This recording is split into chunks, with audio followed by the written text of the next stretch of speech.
you want, you can read. I'll explain whatever there is problem for you. Okay, I'll do the calculus one first. Yeah. So it says to course content, big ideas, the topics for the first unit is limits Yeah. and continuity. Limits and continuity. Yeah. Read through the text.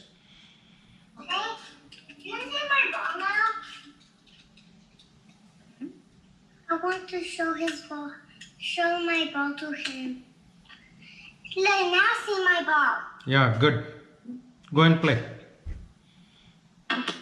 Would you like me to how to? No, Meeta, Didi has to study now. Can you play? Can you go play? Can you go downstairs and play, please? Meeta. Okay, so this introducing calculus can change occur at an instant, and then defining limits and using limit notation. There's unit guides, unit openers.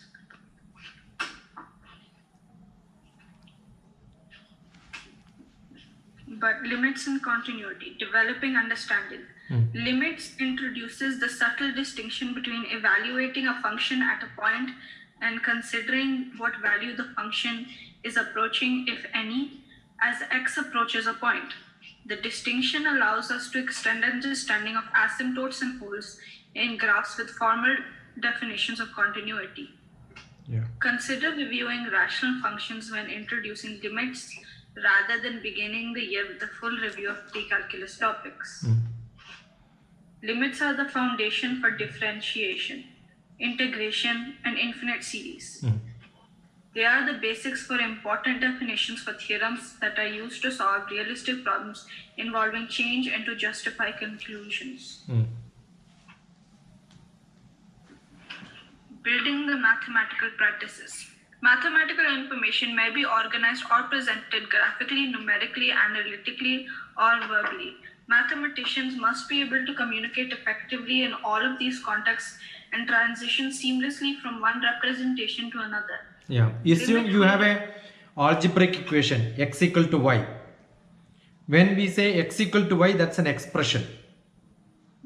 But immediately you must have an x-axis and y-axis and a line. Say x equal to 0. Immediately you must know that it is a parallel line to x-axis. Y equal to 0.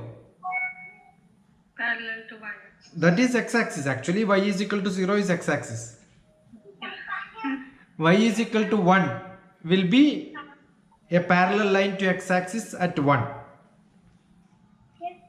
When we say x square plus y square is equal to some number, immediately we must know it's a circle. Correct? So equations will tell you algebra is equation. That will tell you geometry. And there is a subject in higher mathematics which is called algebraic geometry. Algebra and geometry you learn separate in your classes. But when you go to higher mathematics, during MSc I have learned a subject called algebraic geometry. How do you connect them together? That is visualization. That is what they are telling. You can have either expression or can be have graph, can be table, it can be anything. That is all mathematical expression. The last paragraph which you read is that. Yeah. Meeta.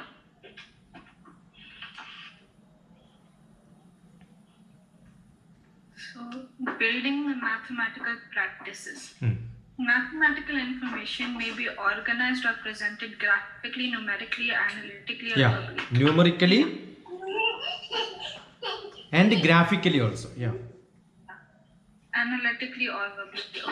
So mathematicians must be able to communicate effectively in all of these contexts and transition seamlessly from one representation to another.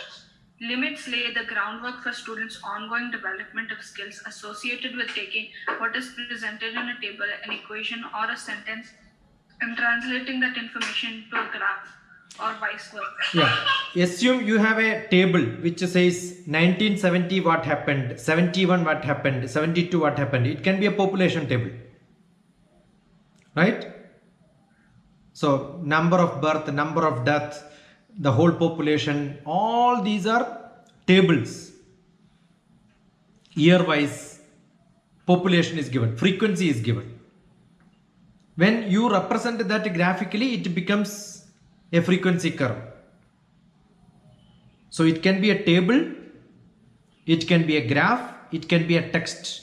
If somebody says 1970 this was the population, 71 this was the population, 72 this was the population, that becomes a verbal textual information. But a mathematician immediately what they will do? They will draw a table and then, oh, I know 1970 to 75. And more higher mathematics, what you will do? You will draw a x-axis, y-axis and take all the years in one axis and the number of people on the other axis, and then you draw a curve. And you will say, oh, this is how the population is increasing. Therefore, tomorrow it will become like this. And that up to few years you have few numbers, we get a table and check what is the slope in which the population is increasing or population is decreasing. Therefore, we can predict this is what will happen next year. That is what is mathematics, right? So you will have to write equations. You will have to find a function. Okay? Yeah. That is what is mathematical expression. That is analytics. Analytics is prediction. It could be business. It could be demand. It could be supply. It could be production. It could be anything. Any parameter we will. That is how economics is working. That's how statistics, the whole statistics is based on equations and predictions. Yeah. What else do you say? We're just walking.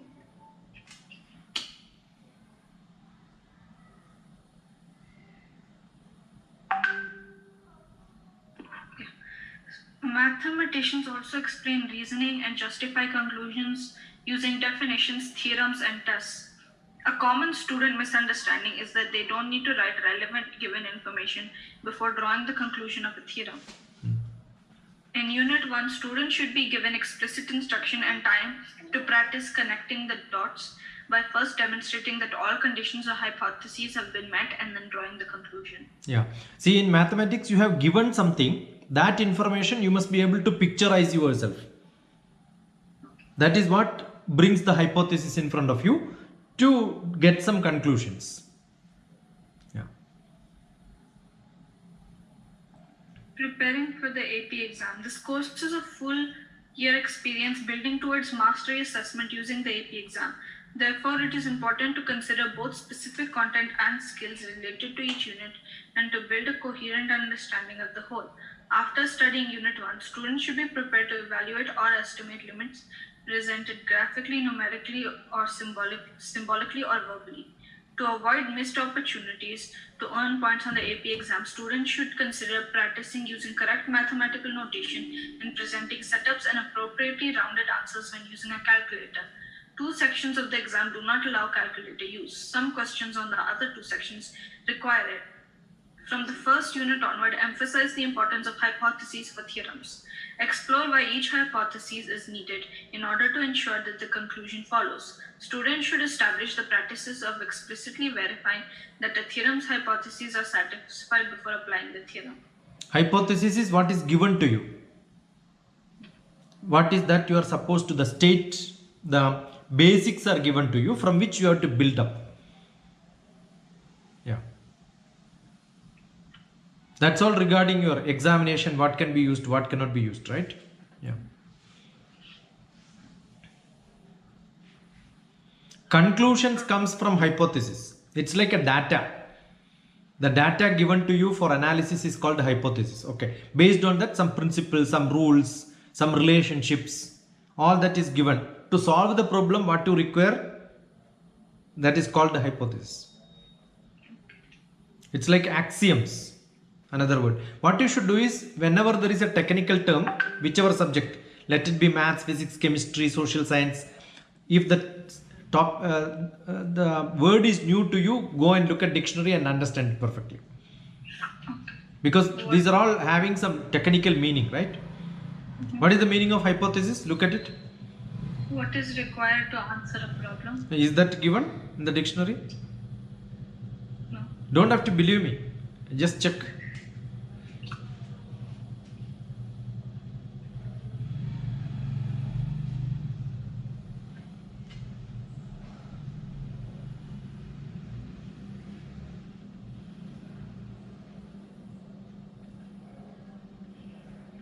Any technical term, you will have to understand the real meaning, because they're all Greek and Latin to us.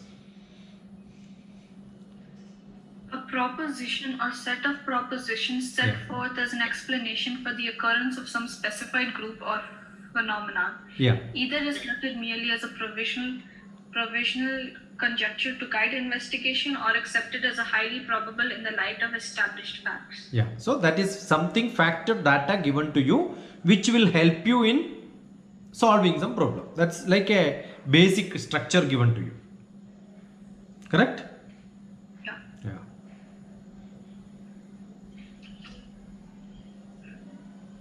So topic 1.1, introducing calculus. Can change occur at an instant?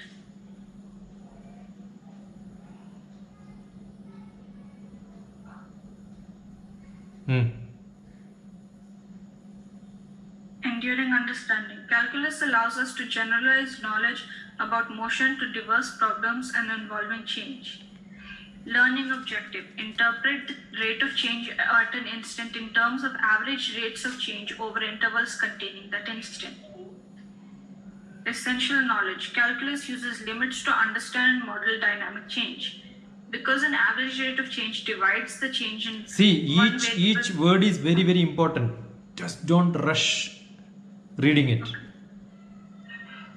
See because the model dynamics. That's a crucial word there. Because now we were taking examples of population year wise. So what is the dynamics? Whether it is increasing or decreasing. That dynamics is to be modeled from the given data from 1970, 1980, 1990, 2000, 2010, 2020. Now we are going to predict what is in 2030. That is what is called modeling. Modeling is like predicting what is going to happen. That is what is model. You are building model, right? Yeah. So the dynamic pattern has to be understood based on the previous data. Read that last sentence. It's very, very important. When you read, don't read it as English. Understand the concept. Each word, when there is written in the textbook, people must have thought about it 100 times what is to be written there. Because it has to convey some message to you. Don't take it as English words put together. Inside that English words, there is a concept which has to be understood. Establish that concept strongly. Yeah. calculus uses limits to understand and model dynamic change. Yeah, dynamic change. Whether it is increasing or decreasing, whether it is constant or not. Got it? Yeah. Yeah. Therefore, you don't want to know at every point in 1970 whether it was increasing or not. The temperature, when the climate graph is produced, climate is a long-term graph. So it goes up, comes down, goes up, comes down. So what you should do? You look at every year what is happening, and that point, how is it behaving? 3 o'clock, the temperature in specific city is what you are supposed to know. So you are limiting. You are not looking at a longer graph because it goes vary. So you have to limit it. That is what is limit. You're looking at a specific instance. That is what is limit means.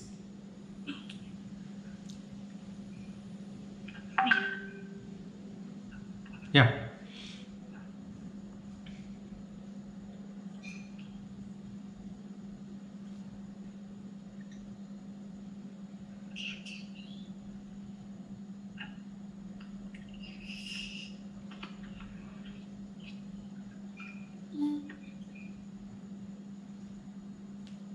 A, B, B.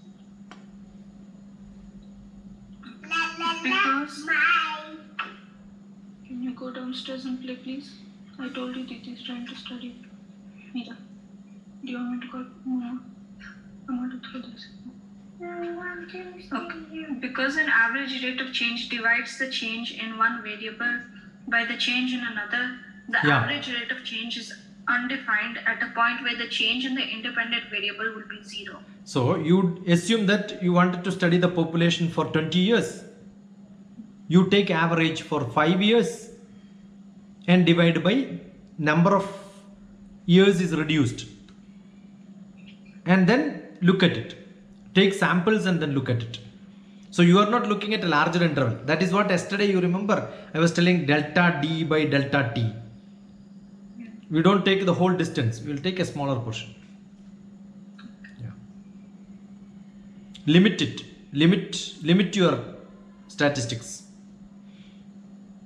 That's what is called a sample. Yeah.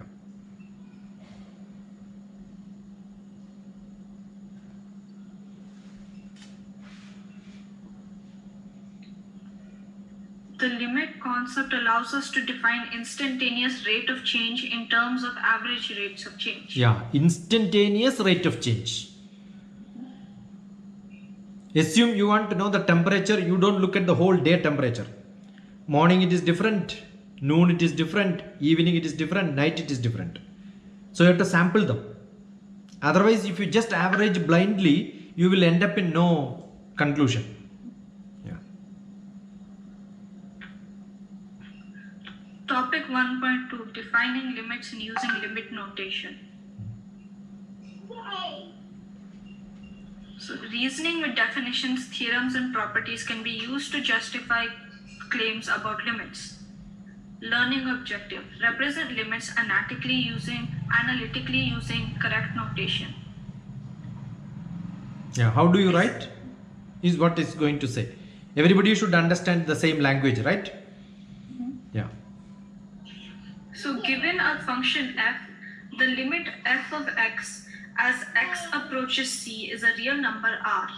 If f of x can be made arbitrarily close to r by taking x sufficiently close to c but not equal to c, if the limit exists and is a real number, then the common notation is lim, and below that is x goes to c, f of x equals r. Yeah. So you have x-axis and y-axis. In x-axis, the parameter c goes. That is why x tends to c, right? Yeah. And in fx, when you write on the y-axis, it is fx. F of x. Function of x means f of x. If distance is a function of time, right? Population is a function of year. Okay. Now you are taking population on y-axis, distance on y-axis, time on x-axis. Therefore, distance becomes a function of time. Population becomes function of year. Now c is some parameter on the x-axis. R is some parameter on the y-axis. And you are going to find out c and r. At that point, as c extends to c, f of x will become what? R. R. At that point is what we are going to learn. Okay. Study about the function, whether it is increasing, whether it is decreasing, whether it is constant, all that. Mira.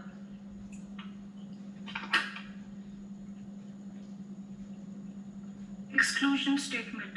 The Appelson delta definition of a limit is not assessed on the AP Calculus AB or BC exam. However, teachers may include it in this course if time permits. Appleson delta definition. Okay. So, interpret limits expressed in analytical notation. A limit can be expressed in multiple ways, including graphically, numerically, and analytically. Yeah, generally yesterday I was telling, no, limit delta t tends to 0, delta s by delta t. Delta means the small interval.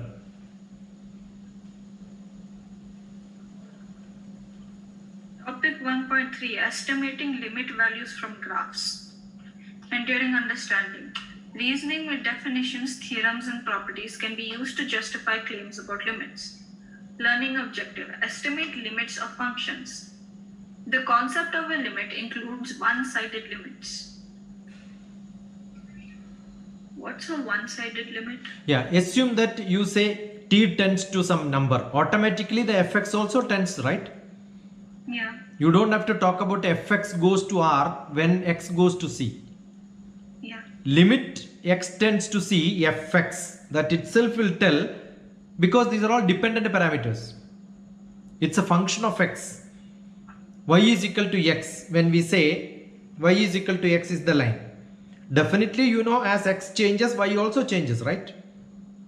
So you don't have to tell about y at all. Y is equal to x. Limit x tends to 3. What is the value? You can immediately get it because you know the equation. They are related. That is what is dependency. They are all dependent parameters.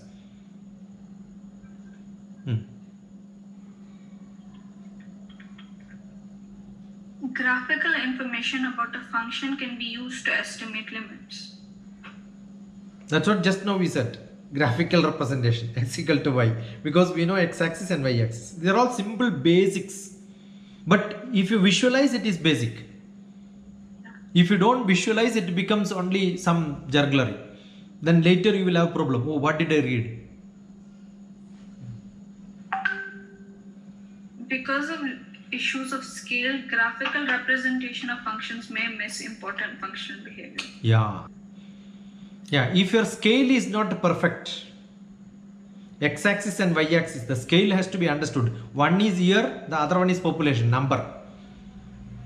You cannot represent, the year can be every 1 year, but population you will have to put in million, trillion, 10,000s based on the interval. So you decide the scale first, most important. The dimension has to be understood perfectly.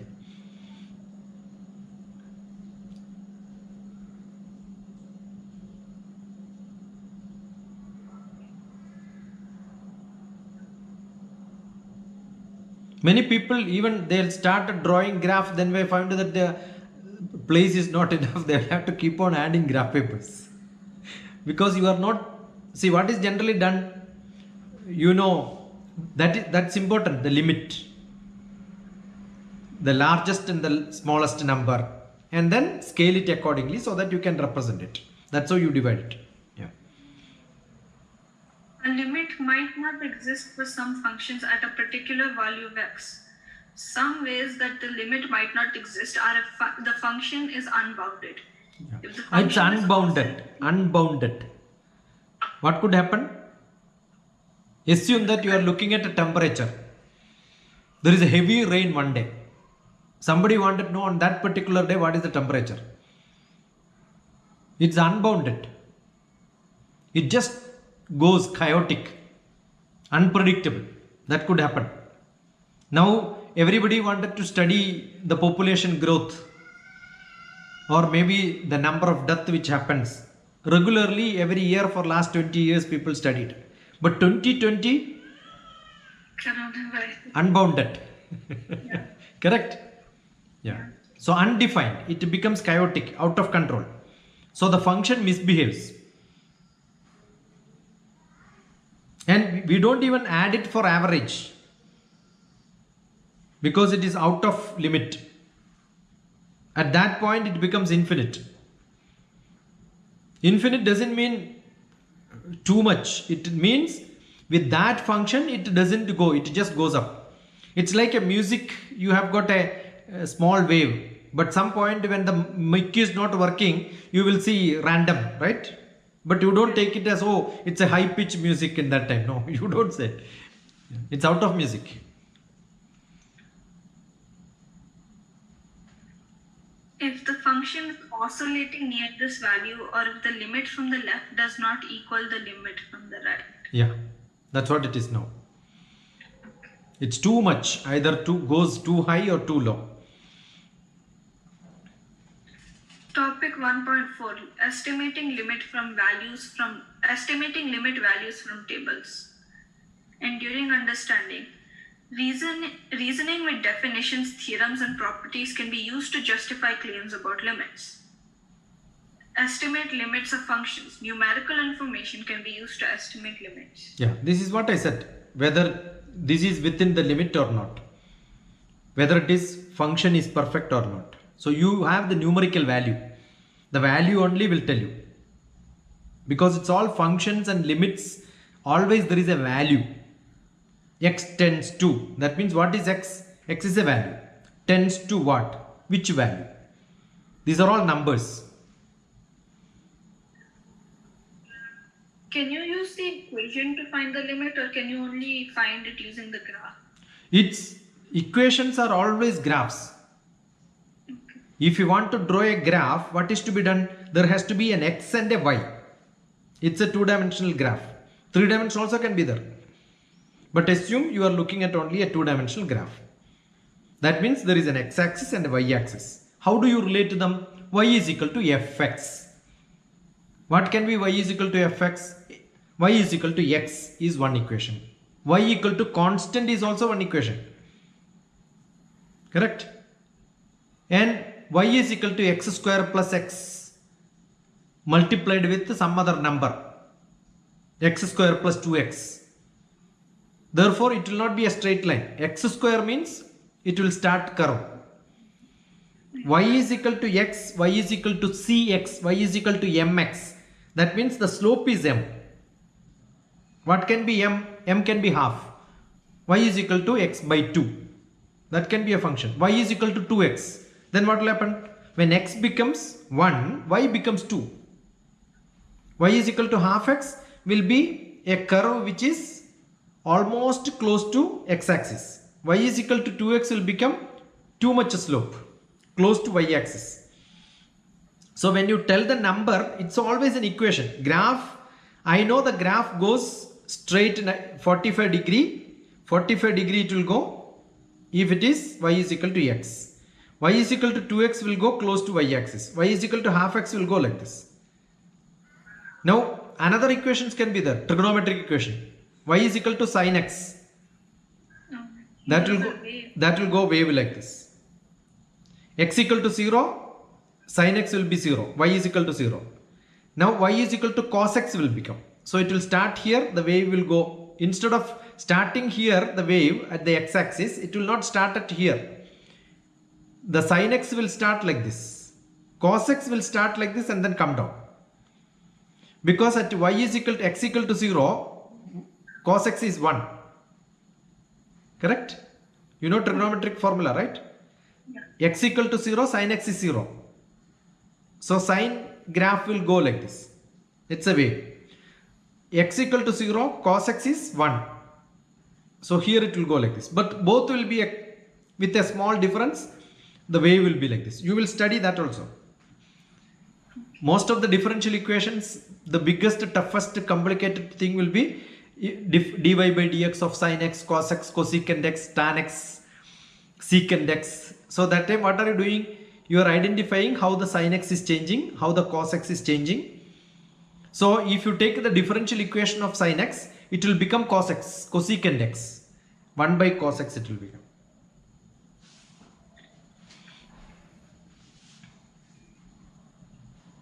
Topic 1.5, determining limits using algebraic properties of limits. This is what is algebraic property. X equal to y, x equal to sin x, cos x. All these are algebraic equations. When you write cos x, understand there is a series. When you expand sin x, there is a series. Sin x and cos x, relation to series, you can Google and find out. Because if you have to draw a curve, What you need? You need equation. So sin x, you don't understand the equation. So sin x is expressed as a series. So there is an infinite series for sin x, infinite series for cos x. When you look at it, you will understand the relationship also. So they are all algebraic equations. Once you know the algebraic equations, you know the limit, because sin x will not go in y-axis, it will not go too much, because sin 90, after that it comes down, right? Yeah. In pi and 2 pi, pi by 2, the variation is only pi by 2. So you know the limit, this much only it will go, this much only it will go up, because the equations are known to you. The limit of y is understood from the equation itself. So expressions, algebraic expressions will tell you how much it can go up and down. Okay. Then another equation, log x, exponential x, e power x, log x. Log can be ln. The base is 10, it becomes log, log 10. Log base 10 x. They are all expressions. Understand all these equations.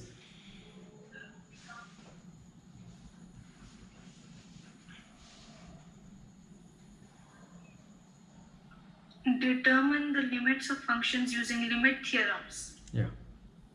One-sided limits can be determined analytically or graphically. Limits of sums, differences, products, quotients, and composite functions can be found using limit theorems. So you have one function, another function, then combination of functions, fx plus fy, fx into fy, or f of x1, f of x2. How do they combine together? f1x, f of x1 multiplied by f2 of x2, f1 of x1 multiplied by f2 of x2, f1 x1 divided by f2 x2. What is that? Say cos x by sin x. So how do they relate? So you have one wave, another wave. How do they interlink? Like assume you want to study the wave pattern in the sea. One wave you have modeled, another wave is also modeled. All of them will mix together, right? Yeah. Now you have pressure change in the climate. You have temperature difference. You know temperature and pressure, they are all related. So you will have to find out how this is related to that. So the functions will have to relate together. That's a dynamic application of what you are learning.